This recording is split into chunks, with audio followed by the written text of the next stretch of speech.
Alerte coronavirus. Attention, attention, le coronavirus se transmet très facilement et fait des ravages. Pour l'éviter, le port du masque de protection est obligatoire en tout lieu.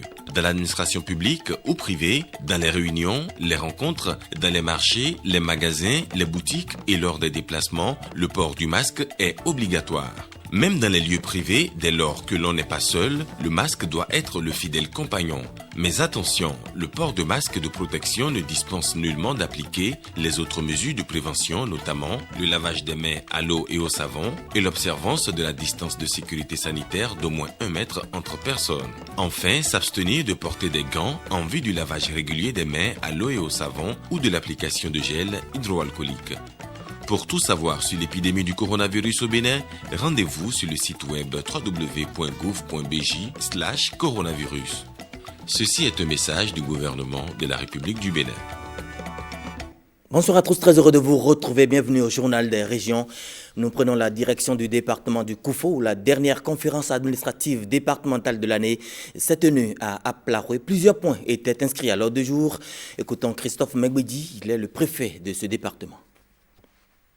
C'est une année au cours de laquelle nous avons noté, nous tous bien sûr, avec satisfaction, l'évolution et même l'achèvement de plusieurs grands projets du PAG Bénin Révélé.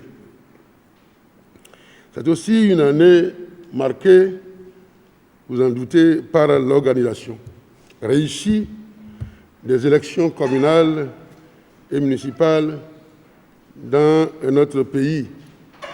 Et vous avez vu, nous avons fait des efforts ensemble ici, dans le Koufo, pour que tout se passe très bien. À l'échelle nationale comme à l'échelle départementale, je retiens de l'année 2020 que, dans l'ensemble, chaque maillon s'est battu.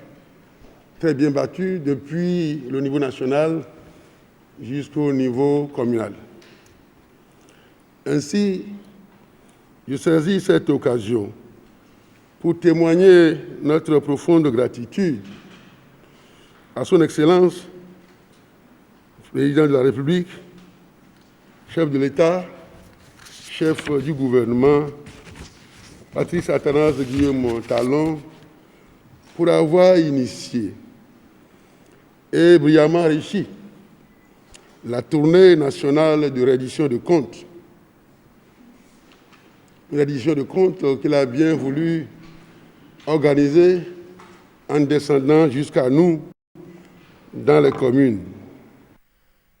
L'autre département frontalier au département du Koufou, c'est le Mono, où également la conférence administrative pour l'année a également eu lieu. Mais à Lokossa, au nombre des points inscrits à l'ordre du jour, figurent les points des effectifs dans le primaire et le secondaire, mais aussi la situation de la sécurité en cette fin d'année. Le secrétaire général de la préfecture nous donne plus de précisions.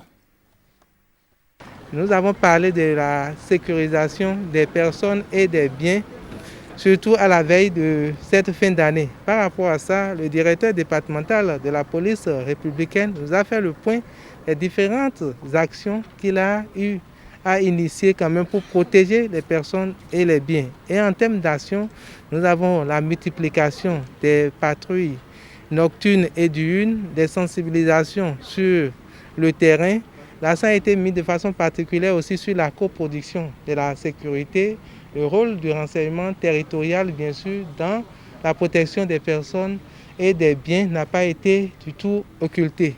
Nous avons constaté sur le terrain la descente dans les ghettos et au-delà de ça aussi, en matière de sécurisation routière, des opérations coup de poing sont menées pour dissuader les éventuels indélicats qui s'adonnent au non-respect du code de la route. Beaucoup d'autres actions ont été menées et qui ont été présentées quand même aux membres de la CAD. C'est le moment aussi pour le directeur de solliciter la collaboration de tout un chacun de nous pour que les personnes et les biens soient, la sécurisation des personnes et des biens soit vraiment au niveau une effectivité au niveau de notre juridiction administrative. Sur un tout autre plan, à présent, on parle de l'appui au gouvernement dans sa politique de lutte contre le coronavirus. Il s'agit des membres de l'amicale de l'ASECNA du Sénégal. Ils ont fait don de matériel de lavage de mains. Les précisions avec Axel Dancy. L'appel lancé par le gouvernement dans le cadre de la lutte contre le coronavirus continue de recevoir écho favorable. L'amicale des Béninois de l'ASECNA au Sénégal contribue à la riposte avec des dispositifs de lavage de mains. Les membres de l'amicale des Béninois de l'ASECNA au Sénégal suivent avec intérêt et satisfaction les premières innovations du Bénin à votre actif pour maîtriser la propagation de ce dangereux virus. Je veux parler de la détermination des zones sanitaires et de nombreuses autres dispositions sociales étudiées et adaptées à nos réalités économiques afin de permettre à nos populations de sentir moins le poids de cette pandémie dont les effets font rage, même sur les plus nantis. Ces efforts des autorités béninoises, sous l'impulsion de son Excellence le Président Patrice Talon, méritent d'être soutenus et accompagnés. Sur l'esplanade intérieure du ministère de la Santé, la directrice adjointe de cabinet du ministre fait réception de ce don. Malgré la distance et les multiples occupations, les membres de l'amicale des Béninois de l'ASECNA au Sénégal ont pensé à leur patrie, le Bénin, et mobilisé des ressources pour faire confectionner 5 dispositifs automatiques de lavage de mains afin de contribuer à la lutte contre la COVID-19. Votre soutien vient à point nommé et contribuera à combler les gaps en matériel nécessaires pour le respect de l'un des gestes barrières. C'est l'occasion pour moi d'inviter d'autres acteurs préoccupés par le développement de notre pays à mettre leur pas dans les vôtres pour qu'ensemble, nous puissions venir à bout de cette pandémie. L'acte de ce jour vient renforcer une fois encore le ministère de la Santé dans sa politique de lutte contre le mal du moment. La prévention reste de mise. Émile Koubadi, c'est le directeur général de l'APSUCEP. Il a reçu les honneurs de la République. La cérémonie de distinction a eu lieu à la grande chancellerie. Stanislas Lincon et Patrick Nimavo. Émile Koubadi reçoit sa nomination du chevalier de l'ordre du mérite du Bénin. L'État béninois trouve exceptionnel et d'intérêt public les services qu'il rend à la nation. Cette décoration honorifique en est la récompense. Vous avez toujours répondu présent lorsque l'administration béninoise avait eu besoin de vous. Être reçu dans les divers ordres nationaux du Bénin est un privilège auquel ne peut accéder tout le monde. Être distingué dans l'ordre national du Bénin, c'est être distingué par chacun des Béninois, pris individuellement et collectivement. C'est être tout simplement distingué par la nation tout entière. Pour le fiscaliste et gestionnaire des projets, cette distinction le motive à œuvrer davantage au développement de son pays. Ça a toujours été un grand plaisir pour moi de contribuer aux objectifs de développement de l'État dans les secteurs vitaux comme le développement local, l'inclusion financière, les finances publiques et actuellement le numérique.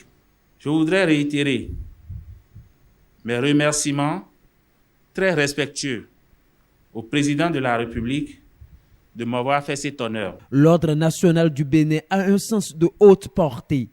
Il demeure la plus haute distinction que l'État décerne à ses citoyens les plus valeureux.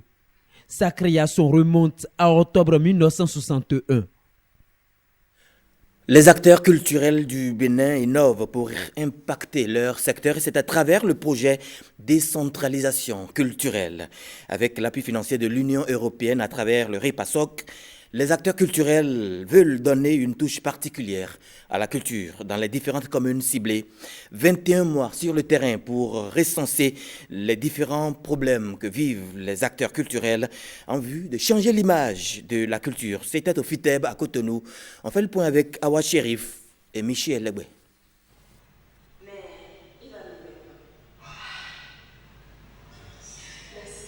Pour le rayonnement de la culture béninoise, les acteurs culturels de l'atelier Ouverture Azo ont pas de charge vers la décentralisation culturelle.